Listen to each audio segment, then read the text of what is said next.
Such a pleasure to be here. I'm so excited about this film. It's such a joyous film, and it's also poignant and resonant, you will see.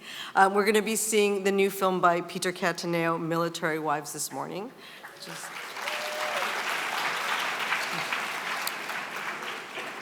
And to begin this afternoon's presentation, I would like to acknowledge that tonight's event is taking place on the treaty territory of the Mississaugas of the Credit First Nation, the traditional territory of the Haudenosaunee, Anishinaabe, and the Huron-Wendat, and we are very grateful to have the opportunity to work in this community. Also, thank you. Thank you.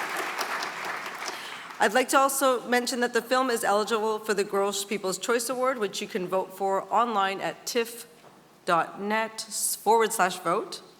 And a big thank you to Level Film, Creative Artist Agency, CAA, Embankment Films for providing us with this afternoon's film, and thank you, Embankment. And thank you to the British Film Council for their generous support. So, do you guys remember the full Monty? Right, yes.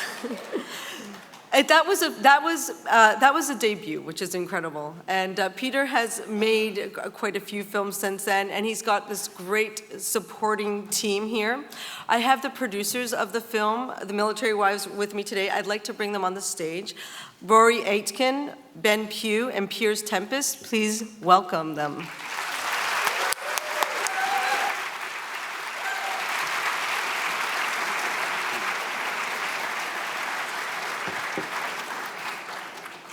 Afternoon.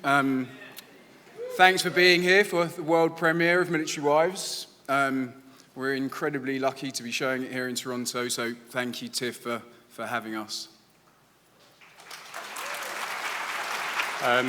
We just wanted to repeat a few thanks to TIFF, to our partners in making the film, Embankment Films, Ingenious, and our distribution partners in the UK, Lionsgate, and in Canada, Level. We couldn't have done this without you. But especially, we really couldn't have done this without the assistance of many, many real military wives. And it's been a huge responsibility and honor to work with them.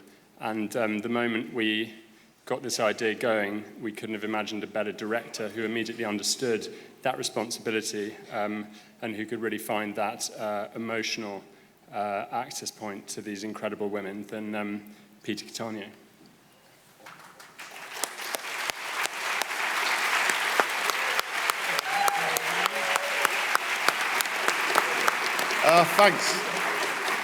Thanks so much for having the film here. It's such an honor. What a perfect venue. We also have here a couple of the actors from the film, Jason Fleming and Sharon Horgan.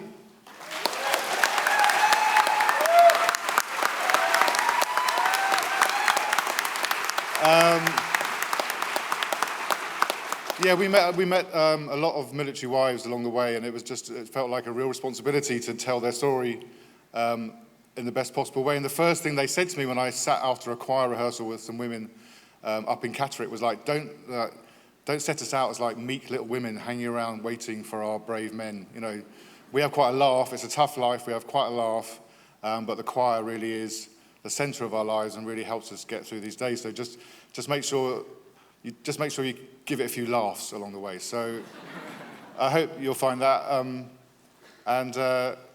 Just to say, this is the perfect location. I wish we'd known about this when we were looking for a location to double as the Albert Hall, because it's perfect. So thanks a lot. I hope you enjoy watching the film. Thanks for coming.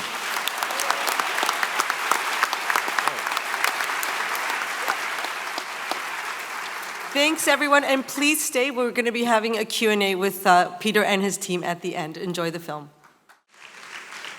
I'd like to welcome back Peter Cattaneo to the stage. Congratulations. And Sharon and Jason. Yes. Sharon Horgan, Jason Fleming, welcome back.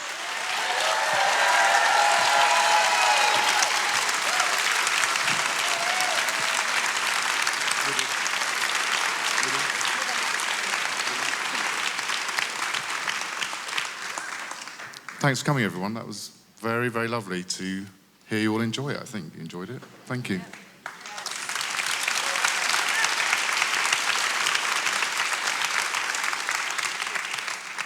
I think on behalf of everyone here, thank you. This is such a beautiful, inspiring story. And it's just, thank you for sharing the world premiere with Toronto audiences. We're so honored. You're so welcome. Thank you. Thank you. Perfect place for it. Oh, we've got questions already. Okay, I'll let you go first, and then I'll go.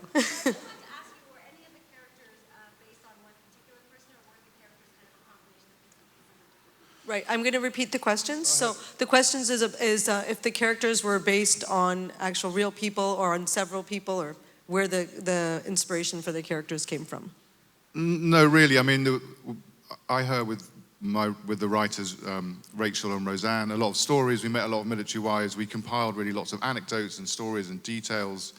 And obviously there's the true story. So the actual character stories, we decided after a while, we felt we were being really locked in by like so much reality in terms of each individual character that we just thought, let's just dramatize the characters through the overall big story being a true story. So the character story is fictionalized. But there are bits and pieces that are definitely, they're not based on people, but there are bits of nuances and episodes that kind of come from real anecdotes. Thank you. But there were, can you talk to us a bit about where you filmed? Where you filmed on a military base and that part of it?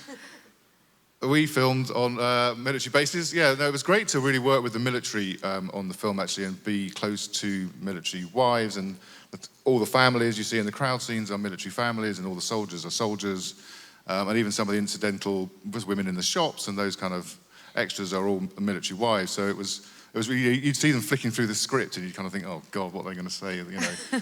And they'd be like, I like it, it's really good, it's really honest. One of the houses that we filmed in, actually we didn't film in, it was used as our sort of green room for hanging out in, was one of the wives who had teenage daughters round about the age of Frankie in the movie. So it was amazing to meet her and also meet her daughter and you know, see how it kind of affected them and, you know, use that a little. Yeah, well, the Kate's house location, that is, we found out after we'd already, it was empty. It had been because people, military life, it's quite transient. 2 years is the maximum amount of time average amount of time people spend living. A family will live on a military base and they move on. So we found this empty house, which is a colonel's or an officer's house, which we used perfect for Kate's house. And then when we were shooting, one of the neighbours came round and said, this is where the first ever military wives choir meeting actually happened, in that living room. And we were like, yeah. Wow. Also, she was the poshest woman I've ever met in my life. Like, posher than Kristin Scott Thomas, which is really, really posh.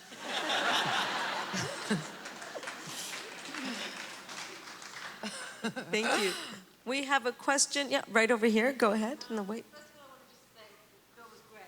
My first film with TIFF this year, and I'm sure it's going to be hard to find one to do. Secondly, I want to know, I've never thought about the wives that lose their husbands, that they have to leave the base. Do they not get something? Are they not looked at? Sorry, the question is about the wives that lose, their husbands, and you know, are they not looked after afterwards? That was changed. I mean, this film takes place 2011, and it was changing. It used to be kind of, you had 6 weeks to get off base, really, pack up and go, and not kind of create a bit of a whiff around the place. But obviously, the military wives were part of an overall movement, which did come partly from the top brass understanding, from Prince Harry and all his great work of kind of humanizing the military a bit. So the military wives movement was kind of a big part of that change.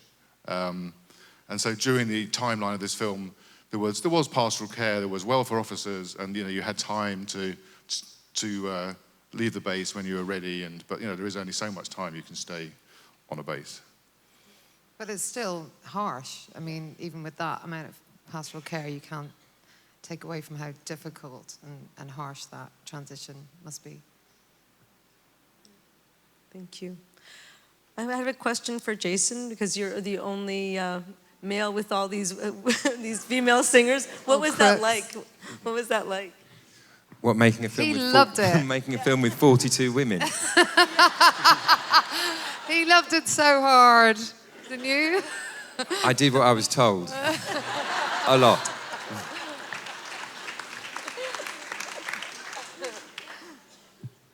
Yeah, we have a question right here. I'll get to you next. Go ahead, sir. Yeah, could you talk about the final song? Right. Who composed it? Who wrote it? Was it I did. I did. You saw it in the film, so I don't know why you're asking that. I was very keen. I wanted it to be real. I said, okay, now write a song. Go. Turn over. Action. That's written by Robbie Williams and Guy Chambers. Yeah, we were lucky enough to get them engaged. Robbie's quite interested in the military. He's got a lot of military security guards. And they talk a lot about Afghan experience, and so he's interested in it, seriously. And so he had heard lots of anecdotes from ex-soldiers, and so he's kind of, when he heard about it, he was engaged. And him and Guy sat down, and I talked to them about the kind of tone of the film. They didn't see the film, we just talked about the tone of the film and the kind of, and the letters and the kind of things that women write in their letters, and off they went. And came back. It was one of those moments where you play this demo and you think, I mean, we're relying on the end of the movie, this song has got to be quite good. But not too good so that people don't believe that Lisa wrote it. It was like... You couldn't say that to Robbie Williamson. No. Yeah, not too good, Yeah, Robbie. some other people, I'll be honest, some other artists did also pitch on it and pick demos in, and one of them put on their email. And I think it sounds really convincing because it sounds believable that an amateur might have written it. And I was like, yeah, too right. But that wasn't the Robbie one. So it's one of those moments where you send this little quick time and you email and you think, we'd heard quite a few other demos, and it was like, hit play, and it was just like, it's brilliant. It's perfect, fantastic. So thank you. You're welcome. Robbie and Guy, well done. And thank you. We have a question right here. Go ahead, sir. lovely film. I think we were all envious we couldn't sing along in the auto-tune parts, but it seemed like the ladies in the choir were all supporting each other in how they come up under singing. Is that actually how it worked on the set as well? Yeah, it really was, because we were all really nervous, and it's kind of, none of us are obviously singers, so you feel a little bit vulnerable, but it's like, it's kind of like it's like the film, and it's like the story that's behind it. You're kind of better together. So when we would sing on our own, that would be horrific. But when we all got together as a choir, and we had, great, coaches and everything, but when they would work out the harmonies and it would all come together, it was, it was wonderful. And I think the reason why the film works is because there was such a lovely bunch of women. There's such a great bunch of girls to work with, and incredibly supportive. Yeah, the ensembles, yeah. Sorry, and him, and Chris. But the ensemble spirit, I've never been on any set with that kind of ensemble spirit. It was amazing, apart from when you're trying to get quiet to turn over, where it's a bit of a wind up because everyone's laughing. Women, eh? But it really was amazing, and that thing started with the singing. I didn't really want to rehearse the early scenes. We'd shot them from quite the early takes, from people not really knowing what they were going to do, so that we could capture when they first started to get good. It was really getting good in the room for the first time. But the final song, we kind of knew they had to turn up and do it really well. So we rehearsed that quite a few times, and we got a very early rehearsal. The cast had never met. They all introduced themselves, and it was like, right, we're all going to sing now. And you could see life imitating art there really profoundly, because it just broke the ice amazingly. They're all embarrassed. They're all like, I can't sing. No, I'm a shit singer. No, I'm a worse singer. But, once they started singing, they kind of had to show themselves like that.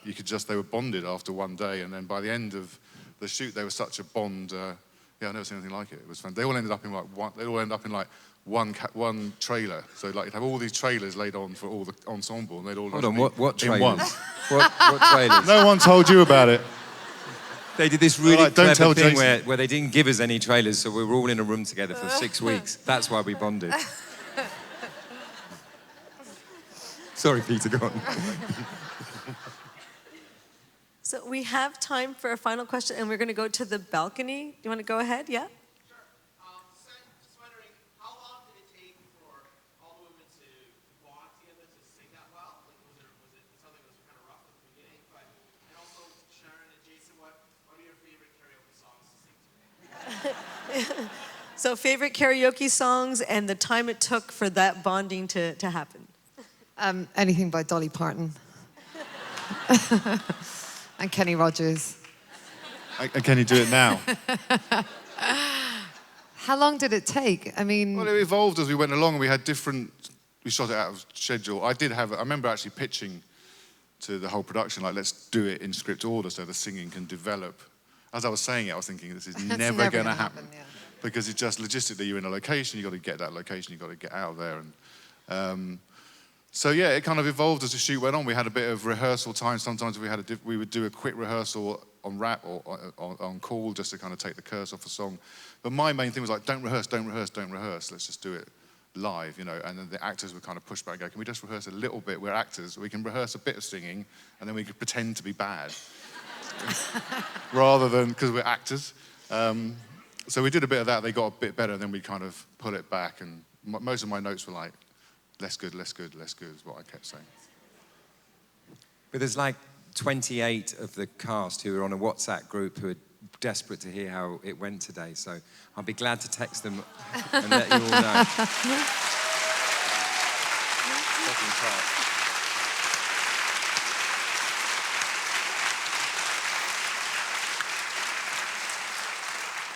Well, thank you to all of you, to Peter, to Sharon, and thank you so much for being here Thanks with for us coming, today. everyone. Thank you for having us. Thanks for having us here.